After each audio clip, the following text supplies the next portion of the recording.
কি মনে আছে 2023 অ্যাশেজের কথা?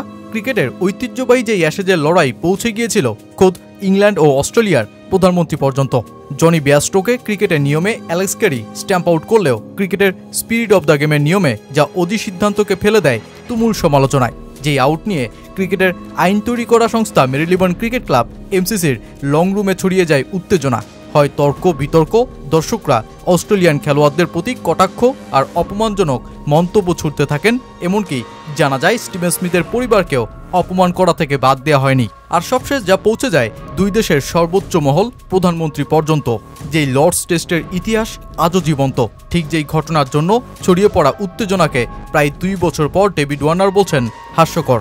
একই সাথে আসন্ন 2025 অ্যাশেজে ইংল্যান্ডের জন্য অপেক্ষা করা কামানের গোলার ইঙ্গিতগুলোও দিতে ভোলেননি তিনি। বিশেষ করে নিশানায় জো রুট, হ্যারি ব্রুক আর তাদের বাসবল।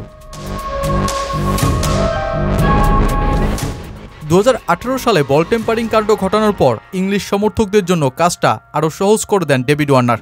তাকে দেয়া হয় প্যান্টোমাইম ভিলেন তকমা। ইংল্যান্ড সফরে গেলে তাকে এই চরিত্রেই দেখতেন ইংলিশ সমর্থকরা। প্রতিবার ব্যাট হাতে নামলেই তাকে বু করা হতো।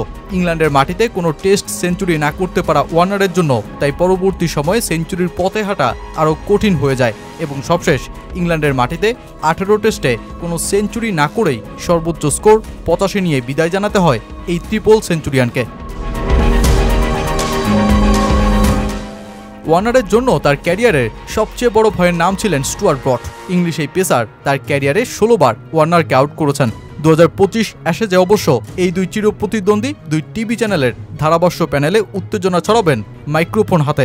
আর ডেভিড ওয়ার্নারের মতনই একই ব্যর্থতায় টেস্ট ক্রিকেটের সর্বোচ্চ রান সংগ্রাহক জো রুট।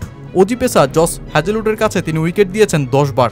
এমনকি তার 39 টেস্ট সেঞ্চুরির একটিও অস্ট্রেলিয়ার মাটিতে জন্ম নেয়নি। তাই এবার অস্ট্রেলিয়ার যখন মূল চ্যালেঞ্জের একটা রুটকে সেই অর্জন ছুঁতে না দেয়া হচ্ছে, তখন আন্তর্জাতিক ক্রিকেটকে বিদায় বলা ওয়ার্নার সেটাই মনে করিয়ে দিলেন আরেকবার, অন্তত নিজের দুঃসহ স্টুয়ার্ট ব্রড নামক ভয়ের স্মৃতিকে উল্টে।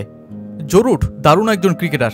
দেখুন তার করা রান, বিশ্বের দ্বিতীয় সর্বোচ্চ রান সংগ্রাহক। তাকে নিয়ে বলার মতো নেতিবাচক কিছুই নেই। তবে আমি নিশ্চিত সে অস্ট্রেলিয়ায় একটি সেঞ্চুরি করতে চাইবে। অস্ট্রেলিয়ার উইকেটে যেভাবে সে ব্যাট নামায় তা ওর জন্য বিপদ ডেকে আনতে পারে। আমি অতীতে তাই দেখেছি। আমার মনে হয় জস হ্যাজেলউডের কথা ভেবে ও দুঃস্বপ্ন হবে, ঠিক যেমন আমার হয়েছে ব্রডিকে নিয়ে।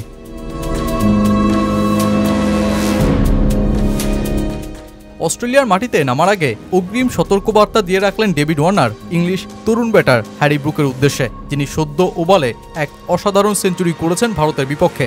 ওয়ার্নার জানিয়ে দিলেন এবার অজি ডেরায় ব্রুকের জন্য অপেক্ষা করছে একের পর এক বাউন্সার।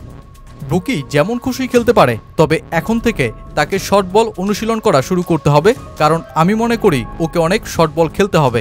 অস্ট্রেলিয়ান বোলাররা ওকে শুরুতেই স্লিপ করিডোরে খেলাতে চাইবে, কিন্তু আমি জানি তারা শর্ট বলকেই নিশানা করবে।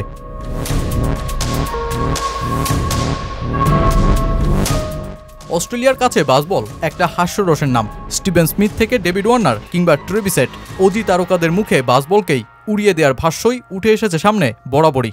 সবশেষ 2021-22 অ্যাশেজে ইংল্যান্ডের অস্ট্রেলিয়া সফর ছিল দুঃসহ বেদনার। 4-0 হেরে বাড়ি ফেরে থ্রি লায়ন্সরা। তাই এবার ওদের বাসবল সেই সাফল্য ছিনিয়ে আনতে পারবে কিনা কে জানে। তবে ডেভিড ওয়ার্নার বলছেন অস্ট্রেলিয়ায় এমন কোনো মাঠ নেই যেখানে বেন স্টোকস বাহিনী অন দ্য আপ ড্রাইভ করতে পারবে আর ইচ্ছে মতো শট খেলতে পারবে। আর ঠিক এসব কারণেই প্রতিদ্বন্দ্বিতার সেরায় ওঠা অ্যাশেজের 2025 পর্ব হয়ে উঠেছে জমজমাট, যেখানে লড়াইটা হবে না পাওয়াকে পাওয়ার আর আবিষ্কারের সাফল্যের।